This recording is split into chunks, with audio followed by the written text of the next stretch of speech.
Hi again, folks. Welcome to the Sabre Zone. This is the video on this channel that always discusses what you had to say. And I'm going to show you how you said it. Let's take a look at it. Very quick one. And it definitely has merit. I will say that. All right. And I agree with this. All right, here we go. And there you see the clip. The shutout goes to the Guster. I say within 2 years, Eichel pouts his way onto the Bruins.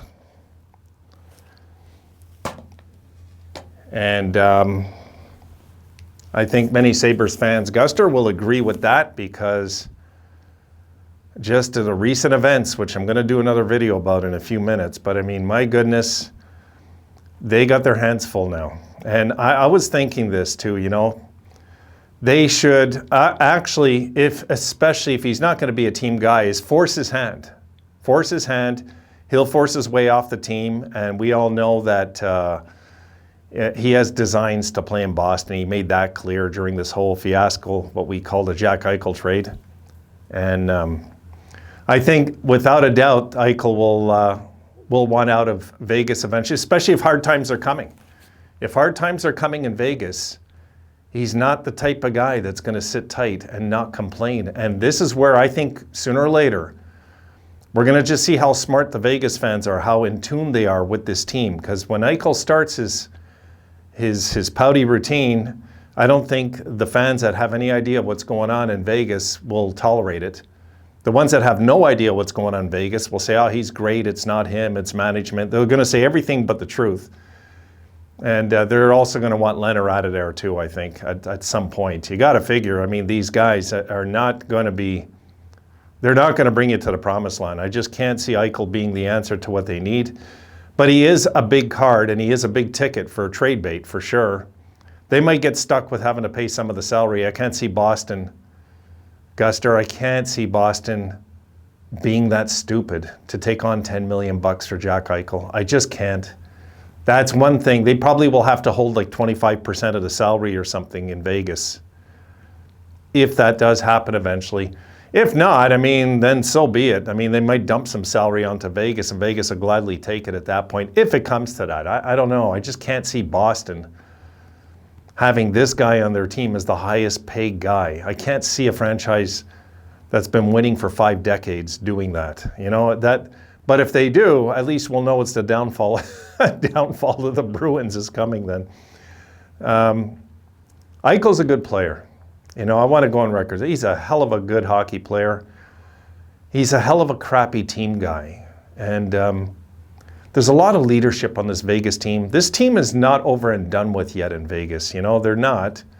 And the reason I'm picking them next year to really struggle is because they're going to let guys like Jack Eichel run that dressing room. They're going to be in bad trouble. All of a sudden, the culture will change very quick over there, and it's going to become a me team instead of a team, you know? And they can't let that happen because this franchise is very successful very quickly. And to go that route, I'd be very surprised. Although Foley's not exactly, he doesn't strike me as a genius owner out there. He seems like a guy that just wants to rush this process and get a Stanley Cup as soon as he can. And that dream, I think, is fading fast right now with this team. Once they traded Fleury, I think a lot of us felt that way. Once they traded Fleury and they brought in Robin Lehner, you know, what a mistake. What a horrible mistake. That's way more of a mistake, I think, than anything Jack Eichel related. Eichel's going to bring you production. And you know what? So will Lehner to an extent. But Lehner has to create drama during the season. And that's the thing. If you went and told him, hey, we don't want you bringing our franchise into your drama, he probably would make it public that they told him that the minute he's traded or something. You know how he is. And I just hope that Vegas have the guts to do the right thing. And, you know, it was funny because I rooted this team on. I rooted them on so badly in their first year in existence. And this year, I wanted anybody in the league to do well but them. You know, I would have even cheered on the Habs to beat them in a series, although I was pulling for Vegas last year to beat Montreal. But, you know, this is really something else, what's going to take place. They cannot get caught into the Jack Eichel drama, this franchise. They got enough problems. Okay, they're hurting when it comes to prospects.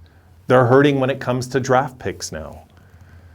This is what's happening over there. And it's going to get mean and ugly very soon, because a lot of those salaries that they got, those big salaries, are guys 30 and up.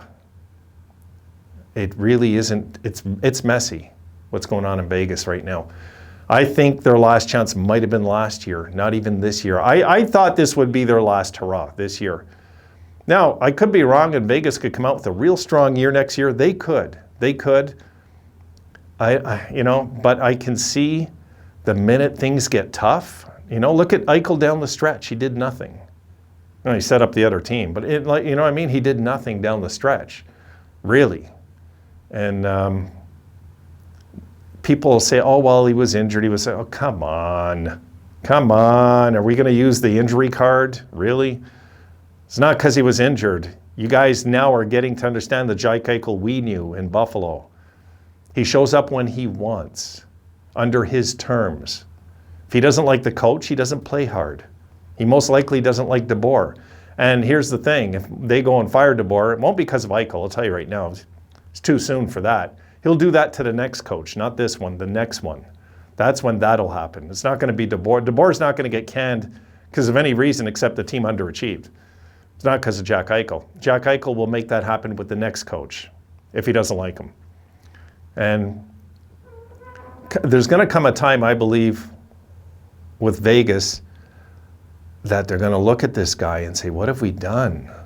What have we done? We traded character away to get this guy. And you know what? They're going to have to really, I'm going to talk about that in the next one, not this video. There's points I want to go on about that. But right now, as it stands, they got a hell of a talented team over there with a lot of leadership. And I'll be honest, I think Jack doesn't like that. He likes to be the center of attention, and now he's probably with Robin Lehner. Robin Lehner is going to get more attention than him just by opening his mouth. And I don't think Jack likes that too much. Takes me as that type of guy. Watch him in interviews, Vegas fans. Watch him closely. Watch his demeanor. He's not the most friendly chap, believe me. I've heard stories about fans that have run into him in real life in Buffalo, the way he acts off ice. It's not really nice, and we can make arguments for it all we want. The truth is, what they do on the ice, did it dictate the war, or did it warrant him making $10 million this year, yes or no? That's the question. Is he worth a $10 million cap hit, Vegas? That's what I asked the fans out there. And if he does this again next year, then how will you feel? If you guys get into the playoffs and Jack becomes a no-show all of a sudden or something like that. And he is going to help. He's going to help that team because he's too damn good of a hockey player not to. But when you got a guy like that, I believe the character always comes out in the playoffs. That's usually when guys with character show up. And I just can't see Jack going on a tear in the playoffs. Not yet. He might do it eventually. I don't know. He might never do it. Ever. And then we're going to look at him and say, well, that was it for that career. He might go down as one of the most disappointing top drafts in NHL history when his career is said and done. If he doesn't get it together soon and have a deep playoff run with a team and be a centerpiece of that deep playoff run. Because that's what he's supposed to be. That's what he's getting paid to do. And if they can't get that out of him, it's a failed experiment, this trade for them. For us, we already know what we got. We got a character guy with Krebs now, and another character guy with Tuck. And no, they're not as talented, these two, as Jack Eichel. They're just not. But they don't have to be. What they have to be is centerpieces for our team in the future. These guys are just big centerpieces that we're going to put right in the middle of making this, hopefully this Stanley Cup champion one day, which will take probably, I figure, another 3-4 years to even come close to that. But right now, as the team grows, they're about 300 to 400 games away, I figure, the Sabres, from really having a deep chance at winning a Stanley Cup. And most likely 320 games away, 4 years, 328. And in Vegas, they were supposed to do something this year. Got to remember something. When Jack went over there, they were like the top few teams in their division. They just got worse when he got there. They just got worse. And that, for me, would be something I'd be very concerned of. And not run to the injury excuse, because good teams win with injuries. And Vegas is a good team that couldn't win with injuries, even with their most expensive guy in the lineup. There's no excuse. There just isn't. Just my take on it, guys, and I'll see you in the next video.